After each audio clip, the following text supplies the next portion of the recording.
Hello and welcome to the debate on France24. I'm Andrea Sankey in Paris. Tonight, still in need of a nominee. Another 6 U.S. states to go, and there's no guarantee that a presidential candidate for the Democratic Party will even be declared by then. With the numbers against her, Hillary Clinton has decided to hold on, following a narrow win in the Indiana primary. It was not the Obama momentum-breaking win her supporters had hoped for, but Clinton says it's more than enough to go full speed ahead toward the White House. Meanwhile, Barack Obama leads in delegates and popular votes, but some are questioning whether he has the essential backing of the big states and the swing states that could decide the presidential election. So tonight, I'll be asking our panelists what they think. Does Hillary Clinton have enough support to continue her campaign? And if the race goes all the way to the convention, what will it mean for the Democratic Party? Just a few of the questions I'll put to our panel tonight. And joining me here in the studio to my right, Christopher Story, Assistant Professor of American Studies at the École Polytechnique in Paris. Here to my left, Chip Seward, former President of Democrats Abroad France and a Hillary Clinton delegate. Joining us via satellite from Washington, D.C., Amy Kaufman, Senior Fellow at the Hudson Institute. And from San Francisco, California, Astro Teller, CEO of Cerebellum Capital. Thanks all so much for joining us tonight. Let me begin here in the studio to my right. Christopher, technically she has lived to fight another round, but do you think Hillary Clinton should stay in this race? Well, I think there are two ways to look at this. One way is to say you've had record numbers of people voting in every single primary. And the primaries are to prepare for November. So if we keep getting record numbers of people voting, why not have her continue? As far as it being divisive, I'm not convinced of that. But you could say that it does hamper Senator Obama from starting his race against Senator McCain. So there are two ways to look at it. Okay, Chip. Well, I don't think Senator Clinton should withdraw. I agree that the effect of this rather prolonged process has been to bring out a lot of new voters, and I think that's all to the good. Each state has counted, which is the first time that's really happened since maybe 1964, or maybe even earlier than that. One of the criticisms one frequently hears, you must hear it quite a lot, of American politics is the apparent indifference of voters to major presidential elections. That certainly has not been the case this year. No. And I think the primary process, for all its faults, has contributed largely to that effect. The voters, the people who have actually voted in the primaries, don't particularly seem to want the process to stop because they refuse to deliver a knockout punch in favor of either candidate. What they really seem to vote for, as has been said in other fora, is a continuation of the process right down to the wire. Yeah. So, yeah, I think that both candidates should stay in the race and continue to debate each other and continue to go to the people, to go to the voters, to go to the party members, and solicit their views. Yeah. Okay, Amy in Washington, D.C. So each state's votes have counted. Is that something to celebrate? Well, of course it's something to celebrate, that you always want to feel that your vote matters. But I think at this point, Hillary Clinton's best chance is if she can get this to the convention. I think that she knows that she's going to lose this state by state in the delegate count. Where she could actually win this is on the floor of the convention, in a brokered convention. And I think it's to her best interest to keep this going as long as possible.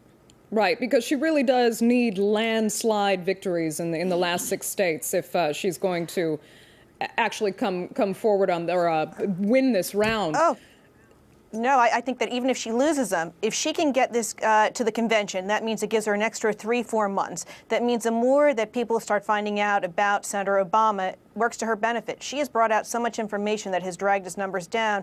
I think her plan is, if she can keep this going, she actually might have a chance of swaying the power brokers at the convention and swaying some delegates as well. Okay, I mean, but Amy, before Astro, I'll get to the same question with you as well. But I mean, Amy, do you think though that could genuinely build some resentment among Democratic Party voters who, if Barack Obama comes out with the popular vote and the delegate count, and Hillary takes it with the superdelegate round, would that leave some sour tastes? I think no matter who at this point wins, their supporters are going to be soured. I think if Barack Obama is the nominee, despite what Mrs. Clinton said last night, I think a lot of her supporters are not going to basically do all they can for Senator Obama. I think that some of them will go to the polls and vote for him, yes, but I think for the most part, he is not going to gain all of her supporters. In fact, there have been polls that have said this. If he is the nominee, I think that he will be able to take forth a lot of the more liberal side of the Democratic Party, but I think a lot of those middle ground people will go to John McCain. And if she is the nominee, I think that there's going to be a problem in terms of his supporters going and voting for her after all that they feel that she's done against him. Okay, Astro in San Francisco, your opinion, should Hillary Clinton stay in this race?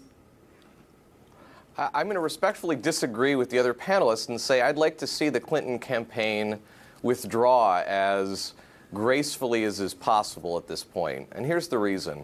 The reason is that the Clinton campaign has increasingly, gradually, but increasingly become, I think, a little disingenuous in how they've positioned their opponent in an attempt to gain ground, while their opponent has not, that is Barack Obama. And I think it's doing slow but gradual damage to the Democratic Party. We're losing the moral high ground as we see the Clinton campaign doing many of the things the Democratic voters were so horrified to watch Bush do in the last election. It's a very gradual process, but I'm quite disturbed by it. The other thing that is related to that is I agree with you that if we got to the convention and the superdelegates decided in favor of Hillary Clinton in the face of Barack Obama having the popular support from the states and the delegates that had been elected by those states, it would be really ugly. And in fact, it would look a lot like what happened in Florida 8 years ago with Bush in his first election, so to speak. And I think that would be bad for all of us. Okay. I mean, Christopher, do you... Yeah, no, I completely agree. I completely agree. I think there's a founding myth of the last 20 years or so. But I mean, this idea that we've been robbed. And I think it would be terrible for the superdelegates to turn around and do somewhat of the same thing that happened in Florida in 2000. I don't think that's going to happen. And I think we should distinguish between... You don't think it's going to happen? Why? I mean, if it goes to the superdelegate round, that looks like what will happen. Hillary Clinton leads, by over a dozen superdelegates. Okay, well, the superdelegate round may be in June. It may not be in August.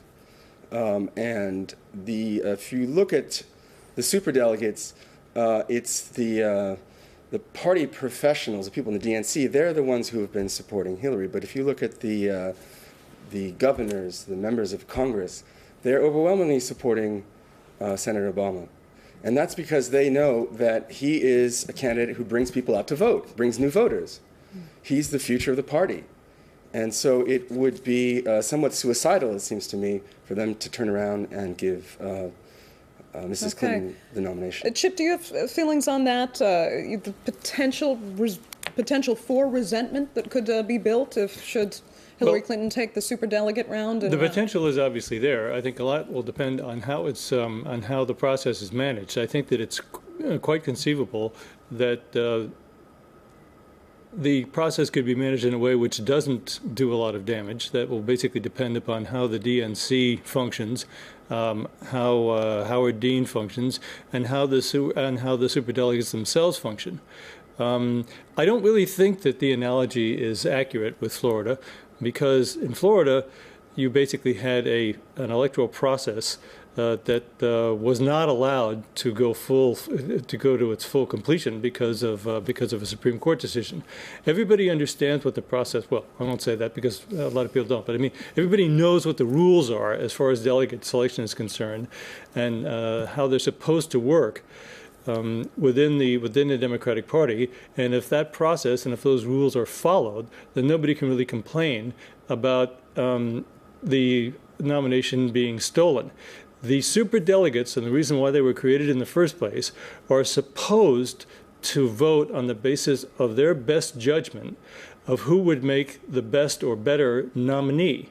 They can take, and they probably should take, not probably, but they definitely should take into account the way the primaries have gone, the way the popular vote has gone, and so forth.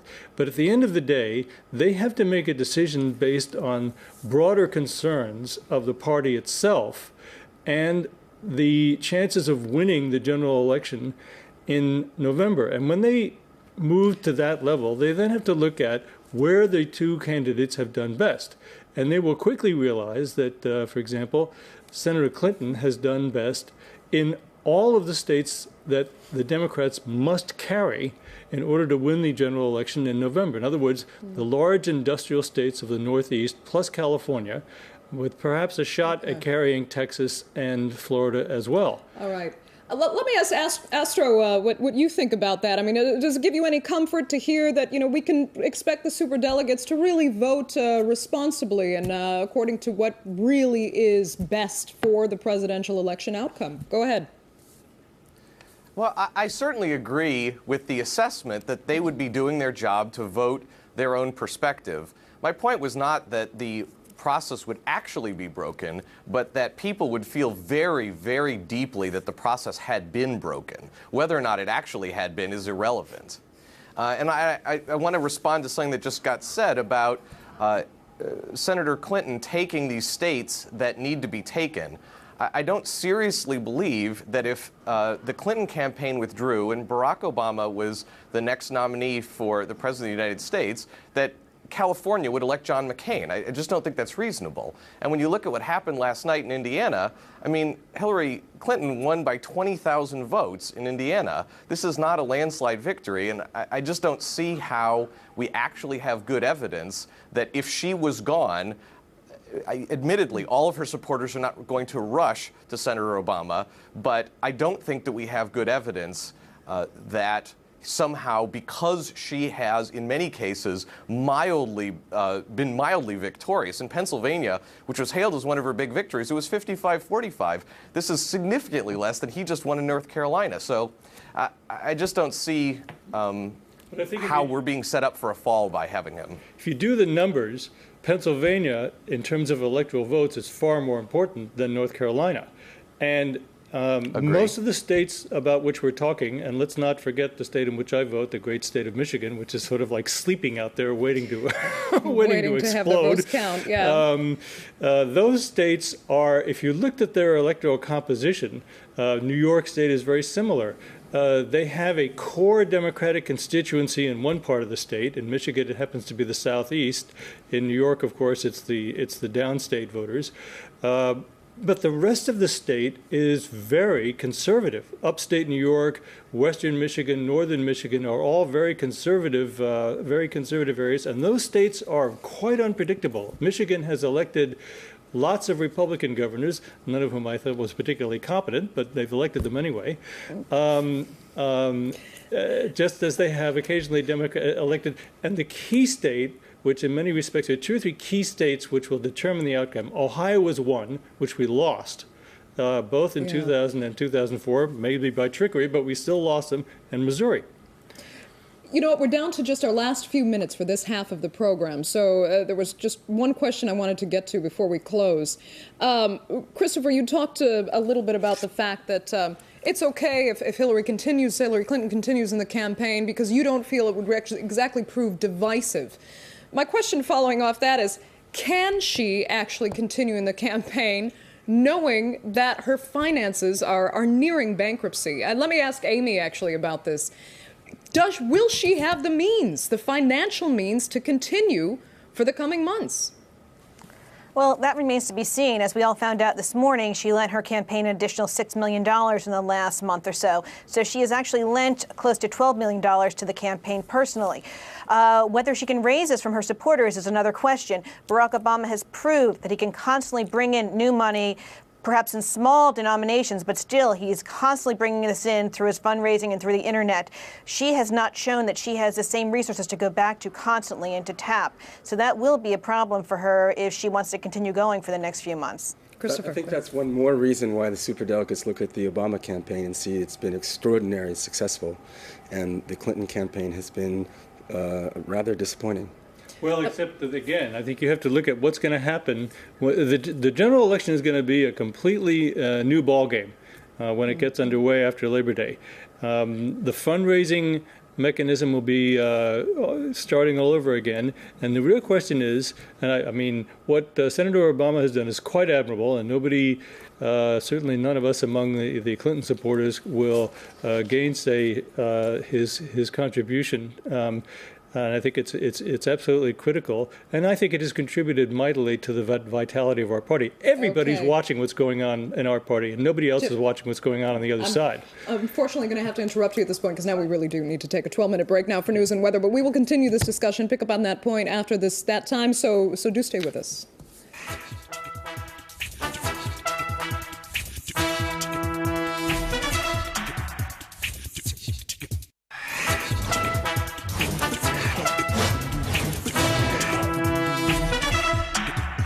Welcome back to the debate on France24, where we have been discussing the U.S. Democratic primary race still ongoing, in which Hillary Clinton has vowed to stay.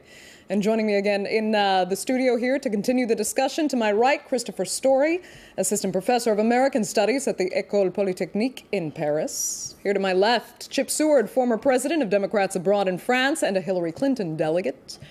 Joining us via satellite from Washington, D.C., Amy Kaufman, Senior Fellow at the Hudson Institute. And from San Francisco, California, Astro Teller, CEO of Cerebellum Capital. Thanks all so much for joining us again. Before we went to break, we had started to discuss the issue of, yes, Hillary Clinton is very determined to stay in the race, but there's a question about whether or not she can actually afford to. She's had to plead for more support, more donations, and the question is, how much longer can she really continue if she doesn't get a serious cash injection fast? So, Chip, quickly finish what you were arguing. No, I was simply saying that as far as the general election is concerned, the fundraising process starts all over again. And the people who are big contributors, who have been largely the ones who've contributed to the Clinton campaign, will be eligible again to contribute up to, I guess it's the maximum of $2,300 per person. So those people are going to be rather important to raising money to deal with the money-generating machine that the Republican Party usually turns into in these So you contests. have real confidence in the Clinton fundraising mechanisms post, if she wins the nomination. More so than Barack Obama, you don't think he'd be as capable of? Hard to say. He's such an unknown quantity, it's hard to say. He's been very successful, and he's done something extremely innovative and creative in the way he's raised money for his primary campaign. I don't know whether that can be repeated in the general election. But can you imagine her raising enough money now, though, to continue for the next 6 races? Yes, I think she will. You think she will? Are you that confident in her, Christopher? Our discussion is sort of premised on the idea that this race isn't over, and I will say I think the race is over. There are reasons she may want to continue, but I think the race is basically over. And we're not looking at and if we say it's over, the narrative is Hillary Clinton started as the front runner. She was way ahead of everyone else. She had more money than anyone else. Everyone expected her to win. And the story is that she lost. And in every single primary, she was way ahead in the polls beforehand, and in the states that she won, she barely won. In many other states, she lost her lead. She's out of money. She's had to fire people in her campaign. It's not. That's the story. Well, now what if Florida and Michigan delegates are reseated? Well, if you take Florida and Michigan, that's an example of Hillary Clinton rewriting the rules, using the rules to her advantage, which is what she wants to do to some extent in August. We've started off with that point, that she's waiting. Somehow she'll be able to find that escape latch and win this